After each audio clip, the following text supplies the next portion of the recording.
এরপর প্রশ্ন হলো, আমাদের এলাকার কিছু মসজিদে রবিউল আউয়াল মাসে মসজিদগুলোতে আলোকসজ্জা করা হয়, এটা শরীয়তের দৃষ্টিতে কেমন?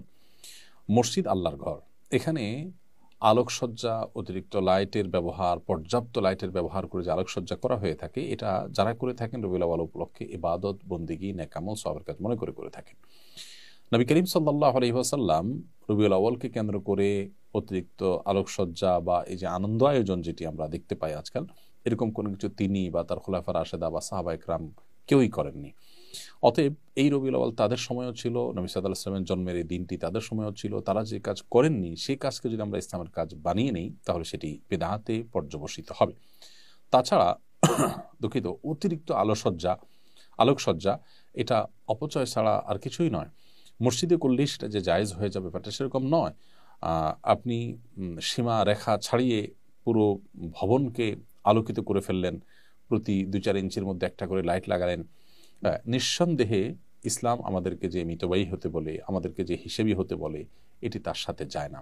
অতএব আল্লাহর ঘর যেখান থেকে মানুষ শিখবে সেই জায়গাটাতে অন্তত আমাদের মিতব্যয়ী হওয়ার পরিচয় দিতে হবে।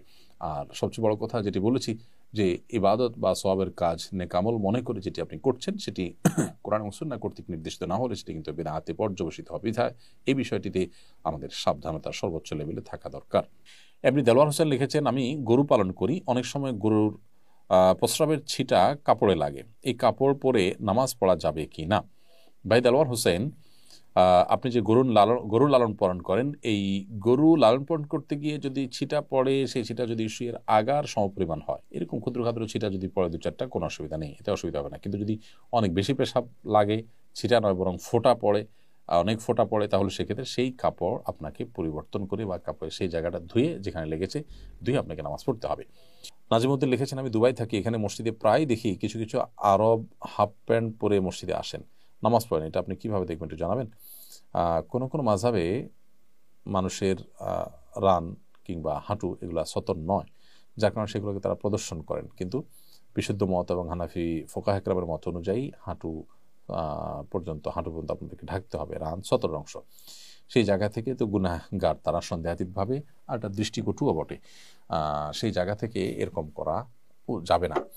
এমনকি তাদের মাযহাবে যদি এটা জায়েজ হয় তারপর এটা করা উচিত না, কারণ আল্লাহ সুবহানাহু ওয়া তাআলা বলেছেন, ইয়া বানি আদম খুযু যিনাতাকুম ইনদা কুল্লি মাসজিদ, হে আদম সন্তান, তোমরা প্রত্যেক সালাতের সময় তোমাদের শোভা সৌন্দর্য এটা তোমরা গ্রহণ করো। বিধায় শোভা সৌন্দর্য আমাদেরকে গ্রহণ করতে হবে এবং আমাদেরকে আল্লাহর ঘরে বা নামাজ যখন দাঁড়াবো তখন সুন্দর পোশাক আশাক পরতে হবে। হাফ প্যান্ট পরা এটা কোনো সুন্দর পোশাকের মধ্যে পড়ে না।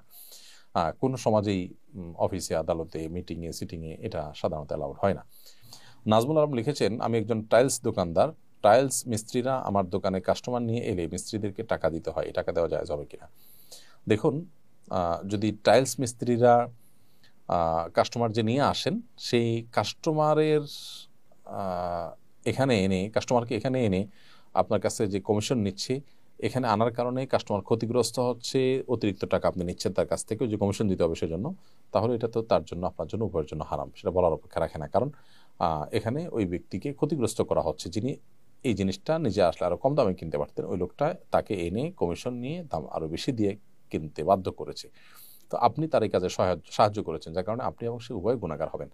আর যদি ব্যাপারটা এরকম হয় যে না, এটা অন্য জায়গায় যে দাম ছিল এখানেও আপনি একই দাম রেখেছেন, তিনি অন্য জায়গায় লেছে কম বা বেশি পেতেন না, তাহলেও সেক্ষেত্রে এই মিস্ত্রি, তার যদি ডিউটি থাকে ওই যার কাজ করছে তার কাজের অংশ থাকে নিয়ে আসা, তাহলেও তার জন্য এখানে পারিশ্রমিক নেওয়া জায়েজ নয়। আর যদি তার ওটা ডিউটি না থাকে, বাট আপনার পক্ষ থেকে সে হিসাবে, আপনার সেলসম্যানের মতো করে সে যদি, বা মধ্যস্থকারী হিসাবে, ব্রোকার হিসাবে সে কাস্টমার নিয়ে আসে, তার নিজের কাস্টমার হোক, অন্য বাইরের কাস্টমার হোক, সে এরকম আনে, যদি এরকম হয় তাহলে তার এই পারিশ্রমিক হিসাবে আপনি তাকে টাকা দিতে পারেন। তবে সেক্ষেত্রে ওই যে শর্ত হলো, ওই ক্রেতা যেন ক্ষতিগ্রস্ত না হয়। ব্যাপারটা এমন না হয় যে কমিশন খানেওয়ালা মানুষ মাঝখানে আছে, মধ্যস্বত্বভোগী বা আপনার ব্রোকার আছে, সেই জন্য দাম বেড়েছে, এরকম যদি হয় তাহলে সেক্ষেত্রে তার এবং আপনার কারোর জন্য এটি জায়েজ হবে না।